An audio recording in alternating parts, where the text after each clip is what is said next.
Yeah, it feels kind of early to me too, but look, there's actual movies coming out in late February this year, so we're going to do this now. Plus, I don't think the math here is really going to change all that much between now and then. I mean, unless like society collapses or the president gets impeached or Meryl Streep hijacks a Carnival cruise or something. That's hyperbole, of course. There's very little chance Meryl Streep is going to hijack a Carnival cruise.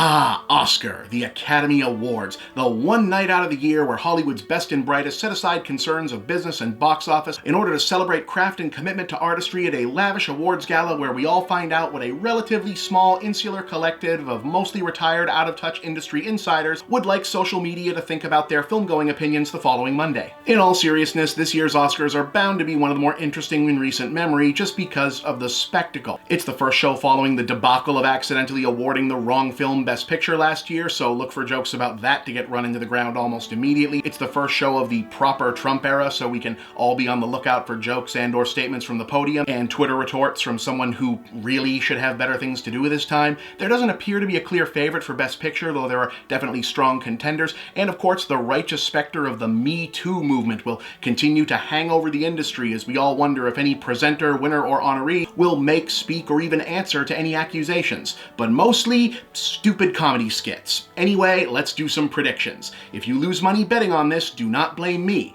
especially if gambling is not legal in your state. Seriously, don't do that. This is typically the first big award they give out to get you going at the beginning, and it's often the easiest to call, having become something of a wow, what a great career prize for well-liked character actresses of a certain age, often better known for television, the theater, or working prior to 1982, who make a big splash in a showy, scenery-chewing role frequently as the morally complicated mother figure of an up-and-coming starlet. This year, that describes both Laurie Metcalf in Lady Bird and Allison Janney in I, Tonya, and so far, Allison Janney has been walking away with more prizes, and I think she's pretty safe to take this one. It's the showier version of the part, she has more storied career behind her. Look, Oscar categories are voted on by their branch peers, and among Hollywood actors, literally everyone who so much as walked across the camera on The West Wing is basically a secular saint, so yeah, she's pretty much got this. This is probably going to be Sam Rockwell for 3 Billboards Outside Ebbing, Missouri, which, if you saw my review, you know I thought was kind of shitty, and his character was a big reason why. He himself is excellent, though, because he's always excellent. Sam Rockwell is one of America's best and most underrated actors, and his peers have been basically waiting around for him to do an even vaguely Oscar baitish role so they can give him one for it, and they're probably going to do it here. And hey, good for him. I just kind of wish it was more of a chance for Willem Dafoe for Florida Project, because he was really good in that movie, and it was a really good film besides. Still, if there's going to be a spoiler here, it might be Christopher Plummer for All the Money in the World, since everyone was kind of blown away that he was able to come in out of the cold and save that movie from having to purge Kevin Spacey, and plus he kind of reminded everyone he was still alive, so that's one to watch. This is either going to Greta Gerwig for Lady Bird, Jordan Peele for Get Out, or Guillermo del Toro for The Shape of Water. It's not going to be Christopher Nolan because he doesn't make movies that make people cry. It's not going to be Paul Thomas Anderson because Phantom Thread is a little too weird. Between the others, though, tough call. The fact here is that there isn't a consensus favorite this year, and also, yeah, look, politics. Oscar has always had a political element to them, not necessarily in the government sense, but in the public perception sense, plus objective art appraisal isn't really a thing that exists. I mean, hell, this whole stupid show exists in the first place because they needed to change the public perception of what a big Hollywood party meant after the Fatty Arbuckle scandal. You can just Google what that is. We're running out of time. Point is, optics are always part of the calculation at this thing, and this year is kind of an embarrassment of riches in that regard. A young black director with one of the best debut films in years, an acclaimed actress turned director coming into her own, and a celebrated Latino genius they've been aching to reward for years. Plus, the movies are all really good. My sense of things is Gerwig is a sympathetic momentum as actor turned director, just about the Academy's favorite flavor of everything, but the movie is a little too slight, good but slight. Plus, I'd say she has the strongest shot at Best Original Screenplay, which is where Lady Bird really shines. I think it comes down to Peele or Del Toro after that, and whichever one wins, the other guy's movie is going to take Best Picture. Call it a hunch. In any case, I think the smart money is on Jordan Peele. It's his first movie, he blew everyone's doors off, he's also an actor turned director, and he wrote the damn thing. It's just a better victory story, and I think Shape of Water is more of an Academy movie for Best Picture for reasons we'll get to at the end. Oh, and since I mentioned original screenplay, Best Adapted is probably going to go to Call Me By Your Name. Gay romance, very good film, well received, script from James Ivory, as in Merchant Ivory, as in Howard's End, Room with a View, Remains of the Day, who incredibly does not have an Oscar of his own, and at 89 would be the oldest winner ever, unless Agnes Varda also wins Best Documentary Feature for Faces Places this year, in which case she will be the oldest by 8 days. Yeah, I think she is going to win that, by the way, since Faces Places was the noteworthy doc nominated this year, and she's a beloved world cinema legend, so hey, that takes care of a bunch right there. It's gonna be Coco. It's Pixar, it's Disney, it's excellent. Everybody saw it and cried and took their parents and grandparents to see it and they cried, and it's a movie literally about the importance of ensuring that Mexican families are able to remain unified. Subtle, and that makes it a fist in the air, middle finger in the face to you-know-who, so yeah, this one is pretty much in the bag.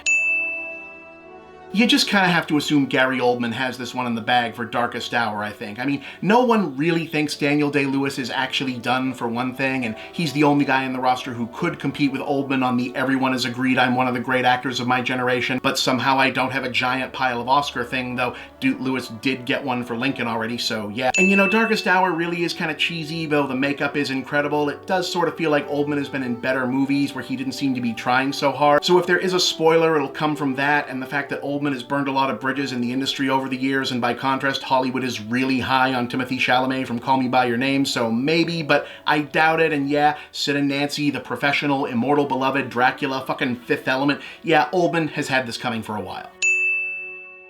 This is a really strong category. Saoirse Ronan has a real shot for Lady Bird, Meryl Streep is Meryl Streep, the Academy clearly adored Shape of Water, and Sally Hawkins had to sell I Think I'm a Fuck the Fish Guy without talking, and they love that visible acting challenge stuff. The industry is just obsessed with Margot Robbie, because how can you not be? But I think Frances McDormand is going to get Oscar #2 for Three Billboards. Here's the thing, that movie isn't very good, but she's amazing in it, and she's kind of the whole movie, which is why some people think it was good enough to nominate it for stuff, and that means they liked her enough in it that she's probably going to win here.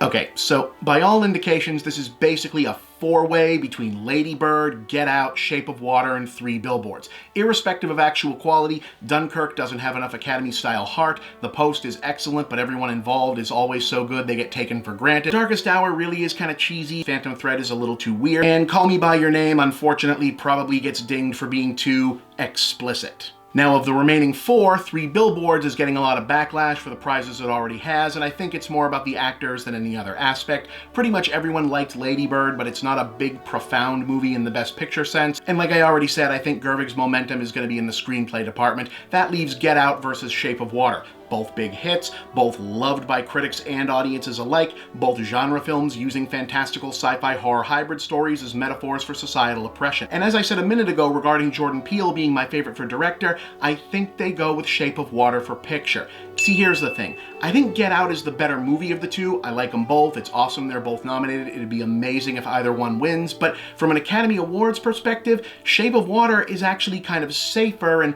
Get Out is a lot more radical. Yes, both films are about marginalized and oppressed people fighting for their space and identity within hostile and oppressive mainstream society. But you see, Shape of Water grounds its metaphor in a bad old days anti-nostalgia binary moral paradigm where the bad guys are the 1950s military-industrial suburban dad Nixon McCarthy patriarchy, while the good guys are women, minorities, the disabled, gays, misunderstood magical creatures, and even well-intentioned communists whose struggles are all basically the same and are all united against the bad guys. And even in the context of a weird, creepy, dark fairy tale about amphibian sex, that's pretty much the version of fighting oppression that Hollywood, as reflected in the Academy, is more comfortable with. The one where they'd be the good guys too, because they're also sensitive and creative and appreciate classic movies and wouldn't fit in Michael Shannon's evil arch-conservative 50s dad ideal suburban world, and that's exactly the same thing, right? Whereas Get Out is being a little more edgy about it, because it's not just about the unique fear of being a young black man surrounded by white people blown up into horror movie proportions. It's very specifically about being a young black man surrounded by white people who obsess over his blackness in a way that they clearly see as positive, but comes off as creepy, objectifying, and dehumanizing, all while congratulating themselves at how progressive they're sure this makes them.